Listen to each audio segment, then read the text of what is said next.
그러면 오늘 조사 개요부터 한번 좀 설명을 좀 부탁드리겠습니다. 예, 한국갤럽 데일리 오피니언입니다. 9월 3일부터 5일 3일간 조사를 했고요. 이동통신 3사 제공, 무선전화, 가상번호에서 무작위 추출해서 전화조사원 인터뷰 방식입니다. 이거는 이제 의뢰처가 없는 한국갤럽 자체 조사이고요. 더 자세한 사항은 중앙선거여론사심의위원회 홈페이지를 참조하시면 되겠습니다.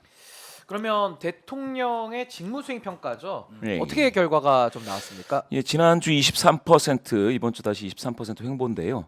여기 보시면 부정률은 1%포인트 많아져서 67이 됐습니다. 긍정률이 23인데 여기 보시면 23 예. 총선 직후 참패, 여당의 참패를 당한 총선 직후에 23이었죠.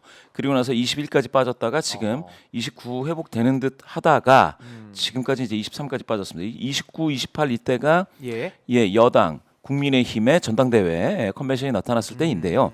그때도 29, 즉 30을 넘지 못하고 23 지금 쭉 빠졌습니다. 8월 9월 첫 주를 23 총선 예. 직후 참패 당했던 그 시기에 그 국정수행 평가 그대로 나타나고 있습니다. 그럼 지금 이번 주는 대통령의 그 국정 브리핑까지도 예, 예. 다 반영이 돼서 지금 나온 결과 아니겠습니까? 예, 대부분 반영됐다고 보시면 되겠고요.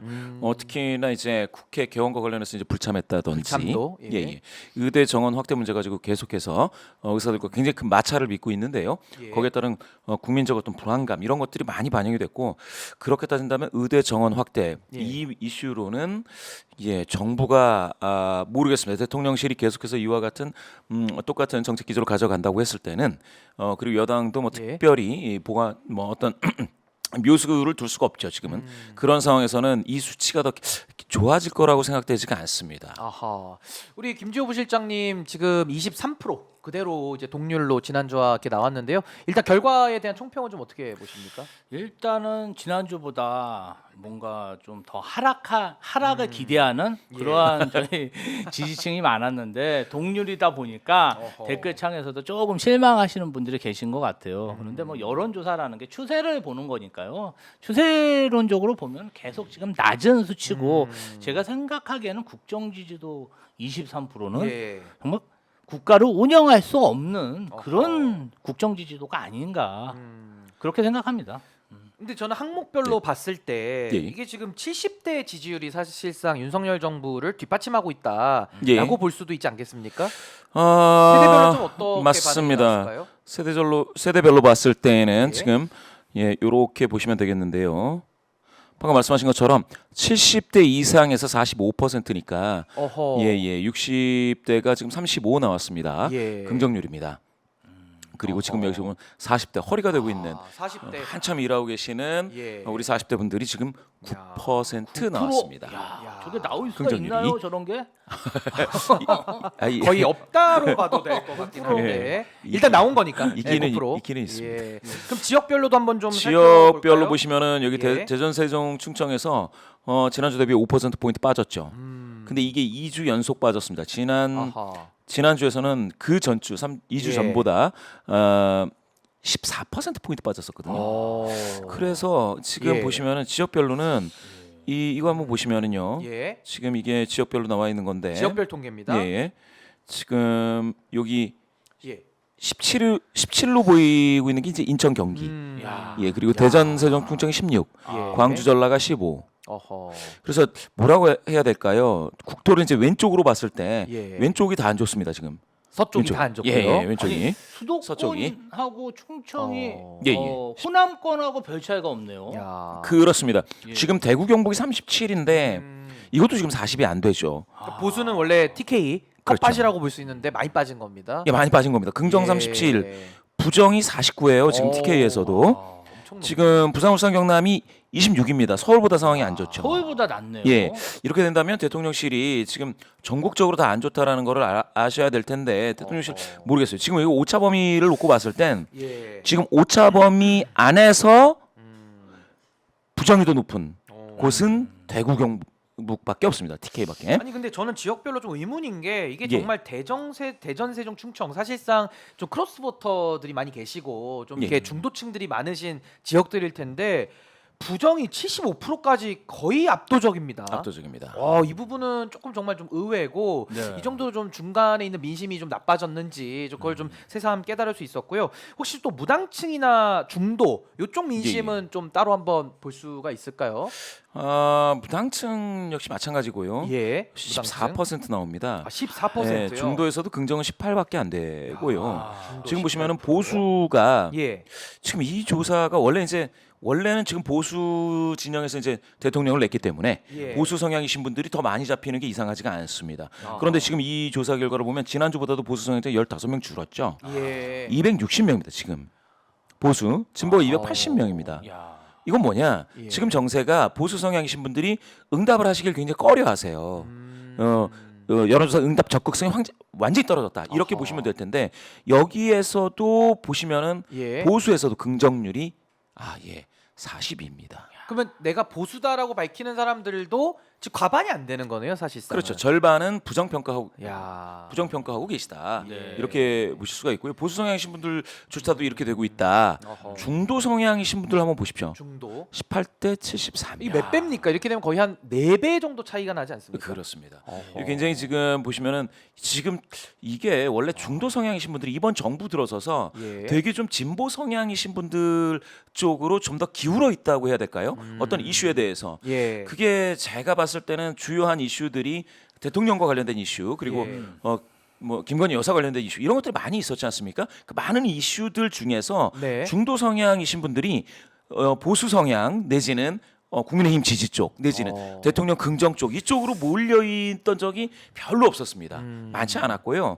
오히려 이제 반반이라기보다는 오히려 예. 진보 성향 또는 민주당이 주장하는 쪽 내지는 시민단체에서 주장하는 쪽 이런 쪽으로 중도 성향이신 분들이 조금 더 쏠림 현상이 있었습니다. 지금 같은 경우에 18대 74로 긍정 부정 이와 같이 분포한다라는 거는 깜짝 놀랄 일이죠. 근데 이런 전례가 좀 전 정권이나 다른 예, 역대 대통령 가운데에서도 이렇게 중도 민심이 한 4배 이 정도 차이 나는 정권이 있었습니까? 뭐 박근혜 전 대통령 뭡니까 저거들 때 그 탄핵 국면. 촛불이 확 타올랐을 때 예. 그때 이제 나중에는 이게 촛불이 완전히 타오르면서 예. 이거는 볼 수 없는 수치다라고 했을 땐 보수가 빠질 때입니다. 중도는 이미 기울어져 있고 중도님이 기울고. 예, 보수가 확 빠질 때는 어허. 그 정부가 힘들어졌었죠. 기반이 무너졌다 이런 그러면 말씀이시고요. 10%대로 주저앉게 됩니다. 전체 평균은. 예. 그렇게 되면은 이제 사실상 국정이 뭐 난맥 이런 정도가 아니고 완전 마비 상태. 마비가 되는. 마비 상태가 그러면 될 수 지금 있죠. 저희가 세부 지표로 이제 지역별, 세대별 또 성향별 살펴봤는데 우리 김지호 부실장님은 좀 전반적으로 지금 이 구체적인 내용들 좀 어떻게 바라보고 계십니까? 일단은 총선에 심판을 받은 거잖아요. 예. 그 윤석열 정부가 정말 심판을 받고 정말 성적표가 정말 이건 뭐 낙제한 그런 성적표를 받았는데 예. 그게 하나의 경고가 아니었을까? 2016년도에 박근혜 정권도 심판을 받았거든요. 총선으로. 그때 정말 이제 일당도 놓치고 그때 122석을 했을 겁니다. 예. 아마 122석. 그때 뭐 122석인데 어쨌든 일당도 놓치고 그렇죠. 예, 국회의장을 못 배출했죠. 그리고 국민의당이 있었으니까 여소야대였죠. 그때도 이런 막 이렇게 뭐 인정을 안 하고 예. 국정 쇄신하지 않고 계속 그렇게 뭐 그렇다고 뭐 국정 동력이 있었던 것도 아니에요. 뭐 일을 하지도 못하고 그렇죠. 안 하지도 못하고 뭐 그냥 엉망진창이었어. 근데 그러한 시간이 뭐 6, 7개월 진행되다 보니까 예. 탄핵 국면이 왔다. 그때도 막 공포 분위기 조성하고 뭐 박근혜 대통령이 눈으로 수보회의 때 레이저 쏘고 버튼 누르면은 막 보수 언론이 그냥 특달같이 막 야당 잡고 이럴 때거든요. 예, 그런데 무시할 때죠. 그게 정말 순식간에 바뀌더라. 그래서 지금도 매우 위험한 국면이 아닌가. 뭔가 근데 좀 지금 위험한 국면에서 정부가 좀 태도 변화의 조짐이라도 좀 보여야 되는데 현재까지는 윤석열 대통령이 의료대란 국면에서 응급실 직접 간 거 외에는 어떠한 태도 변화도 좀 나오지 않는다라는 게 더 위기 포인트 아닌가 그렇게 그렇죠. 보여지고요. 대통령 직무수행 긍정평가 이유도 좀 한번 살펴볼까요? 긍정평가 부정평가 이후에 예. 방금 말씀 주신 그 의대 정원 확대 문제가 정확하게 반영이 되어 있습니다. 지금 화면을 조금 확대를 해서 보시면은요. 예. 지금 먼저 긍정평가입니다. 갤럽에서는 이제 긍정 평가하시는 분들에게 네. 왜 긍정 평가하시는지 그 자유응답식 그러니까 이제 어. 마음대로 말씀해 보세요라고 한다면 그걸 이제 받게 되는데요. 예. 여기 보시면 외교가 17.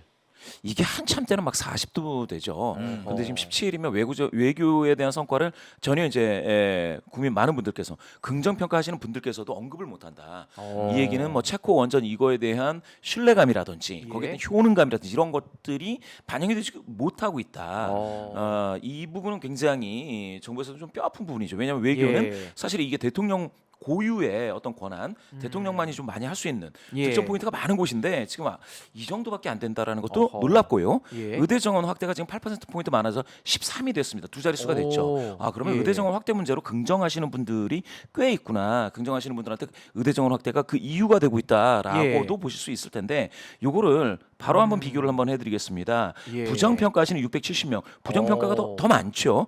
그 중에서 9% 포인트 많아져서 17이 됐습니다. 자, 그러네요. 670명 중에 17과 231명 중에 13은 명수가 다르죠. 숫자가 다르죠. 그렇죠. 예. 전체 1000명을 그 베이스로 봤을 때는 어허. 1000명에서 봤을 때 의대 정원 확대를 가지고 그 이유로 부정 예. 평가하신다는 분들이 훨씬 많습니다. 아. 이거는 뭐냐? 그러면은 총선 직전을 보시면은요. 2월 달에 2월 달. 이 의대 정원 확대 문제로 사실은 긍정하시는 분들이 꽤 있었습니다. 그렇죠. 그렇습니다. 예. 그건 뭐냐? 정부의 의대 정원 확대, 의료 개혁 문제에 대해서는 그거는 인정한다. 예. 그런데 평가를 하면 정부를 평가하면 잘하고 있는 것 같지는 않은 것 같다. 뭐 이렇게 약간 좀 뭐라고 해야 될까요? 중도 성향이신 분들 특히 좀 이 원론적으로는 찬성을 해도 예. 정부가 어떻게 하는지는 좀 더 지켜봐야 되겠다. 이런 분들이 많았는데 신중한 입장인데. 그렇죠. 근데 예. 지금은 의대 정원 확대라는 게 현실의 이슈로 돼버리니 예. 부정평가하시는 분들이 이렇게 의대 정원 확대를 더 많이 언급을 하고 있다. 이 얘기는 뭐냐? 예. 의대 정원 확대 관련해서 세부적인 이슈들 드러나고요. 그리고 응급실이라든지 당장 몸이 예. 아프신 주변 분들, 또 자기 스스로 가족 이런 분들이 많이 우려감이 엄청나다. 이거를 지금 보여주고 있습니다. 야.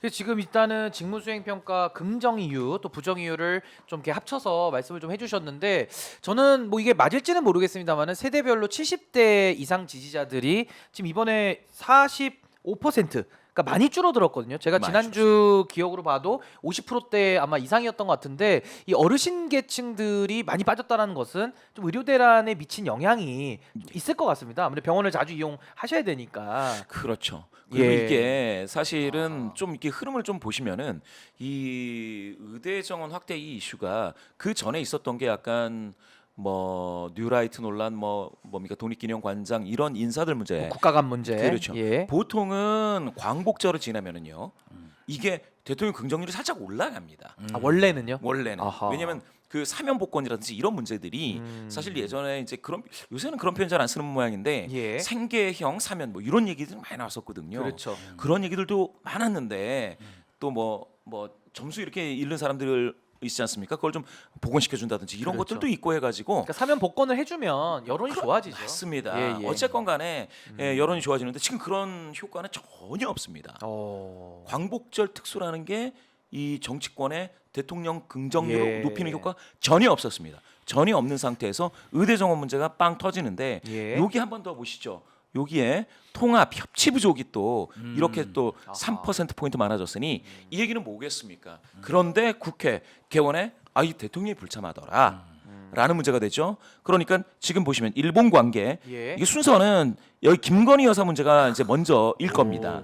이게 총선 이후에 계속해서 김건희 여사 문제가 언급이 되다가 예. 그다음에 일본 관계와 인사 요게 광복절에서 터져 났고요. 그리고 나서 지금은 의대 정원 확대, 통합 협치 부족 이러한 모르겠습니다. 이 예. 대통령실 입장에서는 어떻게 보면 악재를 뭐라고 해야 될까요? 외부에서 나오는 악재가 아니고 스스로 자가 발전식 악재가 지금 생산되고 있다.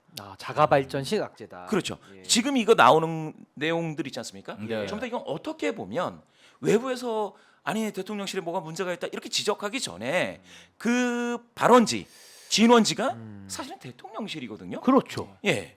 그래서 이거는 되게 보면 이거에 대해서 도대체 누구 책임을 묻기가 되게 애매해요. 어허. 대통령 책임이죠. 아니 그러면 지금 제가 정리를 좀 하면 대통령 인사가 효과가 없고 뭐 김문수, 이진숙 이런 분들이 들어가니까요. 상당히 국민 민심과는 좀 괴리된 인사들이 많이 들어가고 있고 광복절 특수라든지 원래 대통령이 누려야 될 효과를 지금 또 못 누리고 있단 말입니다. 그렇죠. 거기다 의대 정원 관련해서는 대통령의 메시지조차 먹히지 않고 있어요. 그럼 이런 여러 가지 지금 첩첩산중 어려운 상황 속에서 윤석열 대통령 좀 어떻게 지지율이 앞으로 더 펼쳐질 걸로 예상을 하세요? 아니 뭐 지금 추석 좀 어려워 밥상에 보입니다만은. 본인의 실정, 폭정 예. 이런 걸 좀 중화시키기 위해서 문재인 대통령 가족들에 대한 그런 수사, 들어갔죠. 피의 사실, 예. 공무상 비밀 누설이 되고 있고 또 어제는 이재명 대표의 배우자인 김혜경 여사가 검찰 소환을 받지 않았습니까? 뭔가 좀 본인들의 잘못 이런 것을 되돌리거나 예. 아니면 정말 새로운 국정 동력국 아젠다를 제시해서 돌파하는 게 아니고 예. 그냥 야당을 괴롭히고 정말 전 국가 지도자를 망신 주는 어허.